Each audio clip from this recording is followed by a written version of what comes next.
Muy buen día.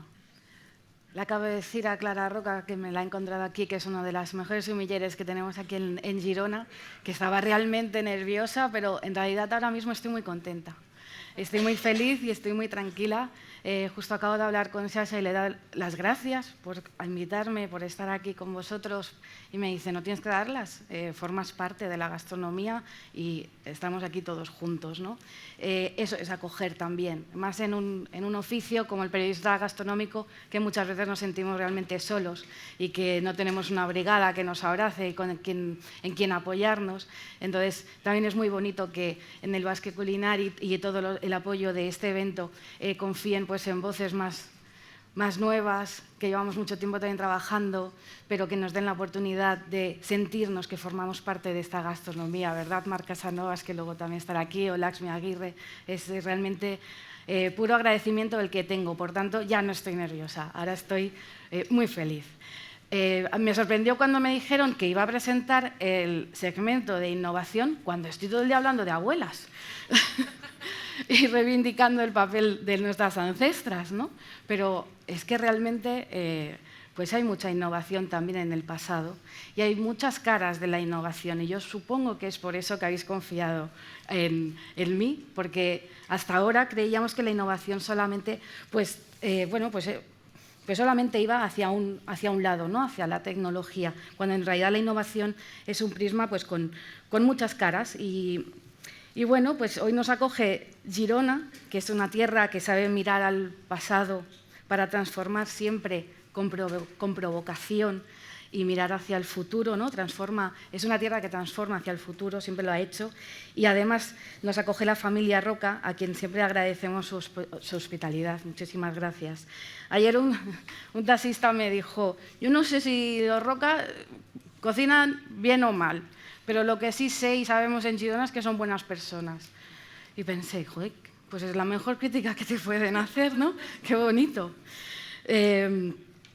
Precisamente Joan me brindó hace muchos años, escuché en un foro muy chiquitito decir algo que se ha convertido un poco en una línea para entender la gastronomía. Y de él, que dijo, recuerdo que nos dijo, la primera revolución en los últimos años ha sido innovar en lo que ha sido la técnica. Luego llegó el producto y el sabor. Y ahora en aquel momento comenzaba una revolución más hacia la humanidad y el humanismo, ¿no? Precisamente los dos ponentes que abren esta sesión y que son nuevos miembros del Consejo, pues se ajustan 100% a lo que Joan Roca nos enseñó en aquel foro, ¿no? Fue una lección providencial, pero que hoy día pues, nos damos cuenta que ese es el camino. Y nada más, comenzamos este segmento, presentamos a Josh Niland, que es responsable de St. Peter en Australia.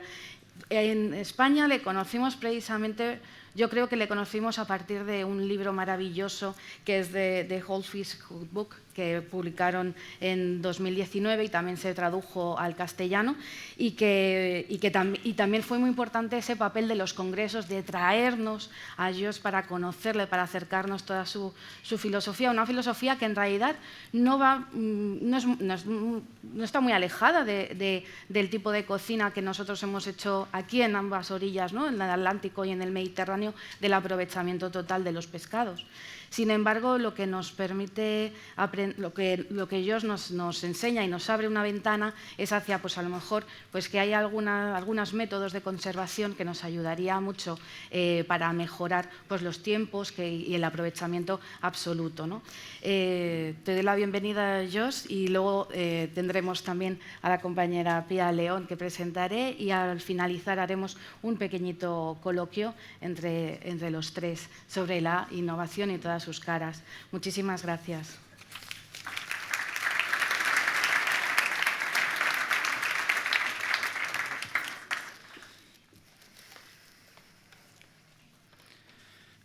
Thank you very much. Okay. 50% of the world's fish that's caught is wasted. 15 years ago, I started cooking in a restaurant called Fish Face. Only did fish. I was very spoilt to work with a man who showed me the very black and white technique, the fundamentals of how to work with a fish. It was somewhat of a Frenchified approach. It was very rich. The techniques were very European, but underlying all of that was how to find the best fish, how to cook it, how to handle it, and what to do. And I was very fortunate to be there at a very young age. So I think I was 18 when I first started there. And to be there at such a young age, I was a sponge. So everything that he said was the way that I worked from then on.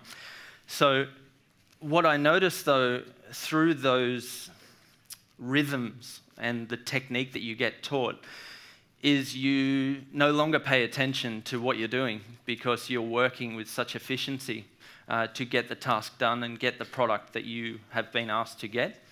So after 12 months of working, I looked in the bin and there's so much food. There was so much food there, from the fish roe, from the liver, from the heads, from the bones. There is only so much fish stock a restaurant can use before you need to come up with a different solution. So fast forward then when I'm 26, for the first 18 months prior to opening St. Peter, I had a business partner who was helping me meet real estate agents and try to find the best spot. And I found St. Peter. It was a sushi restaurant. It's very small. And the deal was good. So the night before I went and signed the lease, I called the business partner and I said, if it's okay, I'm going to do it myself, which was a shock for him. And I didn't feel amazing to have to let him down, but I had developed a certain sense of confidence that I could achieve what I wanted to do by myself, and what I wanted to do I couldn't have limitations on what I wanted to do. So I went to the real estate office the next morning. I signed the lease. I threw up in the real estate agent's bin because of how scared I was and how much of a reality that it all started to sink in, that I was responsible for this new restaurant. And at the time I had 2 children, and 8 weeks later we had a restaurant. And my first ever bill, the invoice that I got for my first delivery of fish, was $5,000. And I looked at that through the eyes of when I was 18, and I thought, that's $2,500 in the bin, and I'm already on the back foot. So how do I fix, I've got a problem, how do I find the solution? But when you are one of 3 chefs in a brand new restaurant, you have to go. And so I looked up 4 months later after opening, exhausted, lost lots of weight, hadn't seen my children. I think we'd had another child in that time. My wife hadn't seen me. And then we decided to put more chefs in. So we doubled the team. So we had 6 chefs. At the time before, our food cost was 35%. So not bad, but still quite high. We were purchasing the best fish that we could. When we employed more staff, unfortunately, revenue went down because we were in winter. So where the food cost stayed 35, my wage cost went to 50%. And my accountant says, you need to sort it out. You need to look in, you've got to lose somebody, or you have to make a decision, otherwise it's not going to work. And what we started to do is put a gastronome tray, over the top of all the garbage bins in the restaurant, and we would start to cut the fish. And through the rhythm, like I said, that you would have doing the technique that I would teach our team, we would throw the parts of the fish to the bin that we always have, but we would catch on the tray, and then we would store it in the fridge. At the end of the night, we would pull it all back out, and then we would go through it.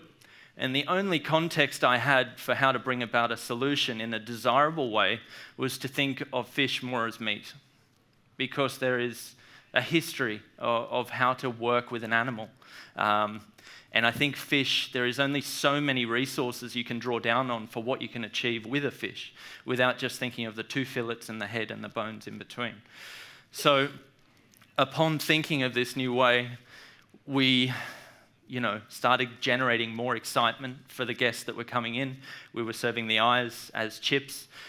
We were making sausages. We were making morcilla out of the blood. We were making terrine, prosciutto. All of these things we were serving to our guests, and it was very surprising for them.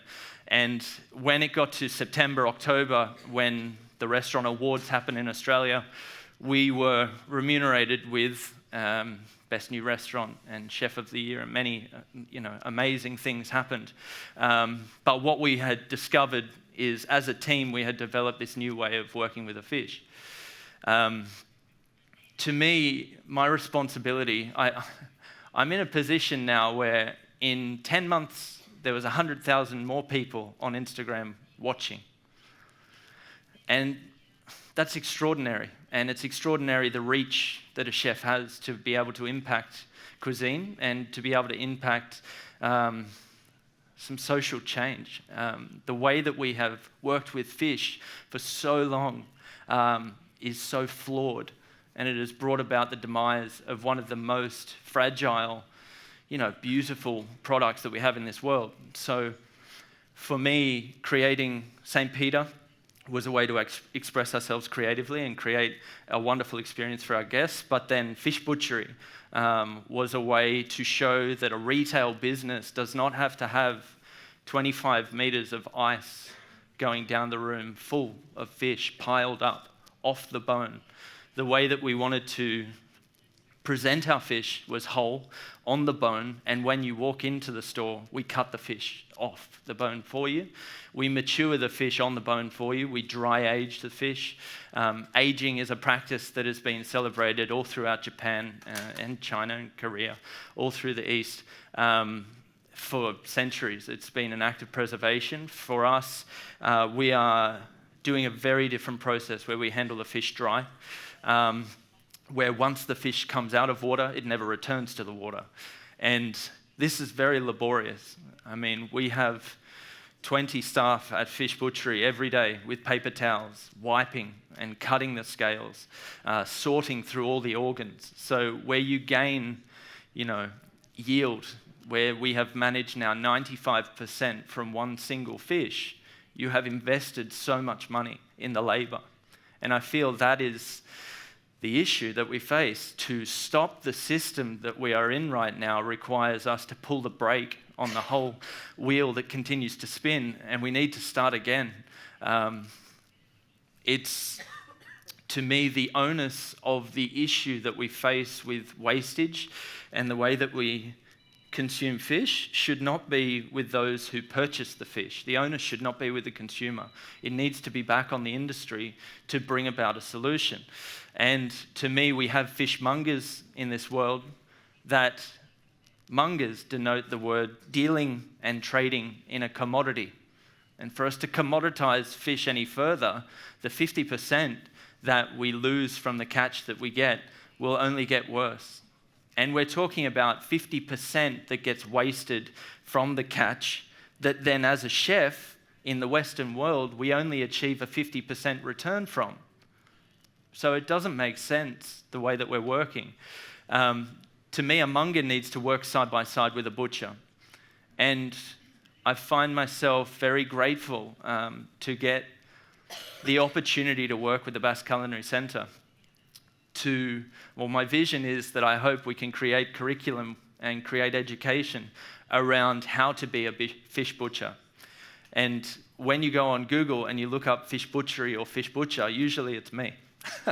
And what I hope for is that when we Google fish butcher, then we have a profession there and an education system that we can sign up, we can enroll ourselves to do the work that matters. And dry aging, charcuterie, offal utilization, all of these cool words that translate so well on Instagram for the images and for the likes. They're very meaningful. I do all of these very intentionally, and not just from a sustainability and ethics point of view with regards to fish, but for the economical sustainability of my business. At the end of the day, I'm responsible for 60 people that work for me. I'm responsible for my 4 children. I'm responsible for my mortgage. I'm responsible for a generation of chefs that needs to go beyond just putting food on a plate. It's a big topic. And forever, sustainability is the most grey of words. Nobody wants to step into sustainability. We talk about it so frequently. And sustainability to me, with regards to fish, is if we take 45% as being the number that we get as a return, the 55% needs to be seen as opportunity.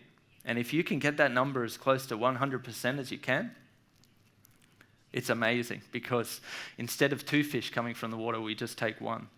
And I mean, for the world to take merely 10, 15% of that thinking, we've got a big foot forward into fixing a big problem. It is very important where you source a fish and from whom you source that fish from. So the sustainability of the approach and the ethics of the fisherman needs to be important. But if you go and you pay the extra money for something that is in the best of condition, and you understand where it's from, but then you throw half of the fish in the bin, what's the point? We need to look beyond a restaurant as the only source of opportunity to get to that number. We are working now with potters in Australia to make bone china from our fish bone. We are working now with the people that make soaps and cosmetics to put fish fat into those products. My wife and I are opening St. Peter in a new space in January of next year. It will be a hotel where we have the opportunity to extend our hospitality into a hotel setting. So when you come, you'll have a cod fat soap. You'll have chocolates by your bed made from fish fat. And when you dine, you'll be eating off plates made from fish bones. So the solutions extend far further than just the restaurant. I'll just check my notes if I've missed anything. I think the meat-based conversation is critical, and I think the one inspiration that I had was when I was 19, and I was with I was 20. I was with Lennox Hasty, who was at I'm going to say this badly, I'm sorry, Asado Echabari. He was there, and he came to Australia, and he took me to the Melbourne Food and Wine Festival, and I was setting up the grill for him while he was getting organised, and at the same time I opened the curtains to look through to the stage, and there's Dario Caccini with a carcass of a cow coming down out of the roof on a chain, and Dario sharpening his knife, and there's a huge table there, and nobody understood what he was saying. He was singing, he was crying, he was angry, he was happy. And for half an hour, Dario broke down the cow. And at the end, a full table full of opportunity. To me, that's success with an animal. And the position that I want to find myself in is that we all see fish differently, and we all see opportunity that goes far beyond what we've always ever seen, just by thinking a little bit clearer and being a little bit more intentional with such a fragile product. So I am extremely grateful as an Australian to stand here in front of you. So I thank you for the opportunity. Thank you.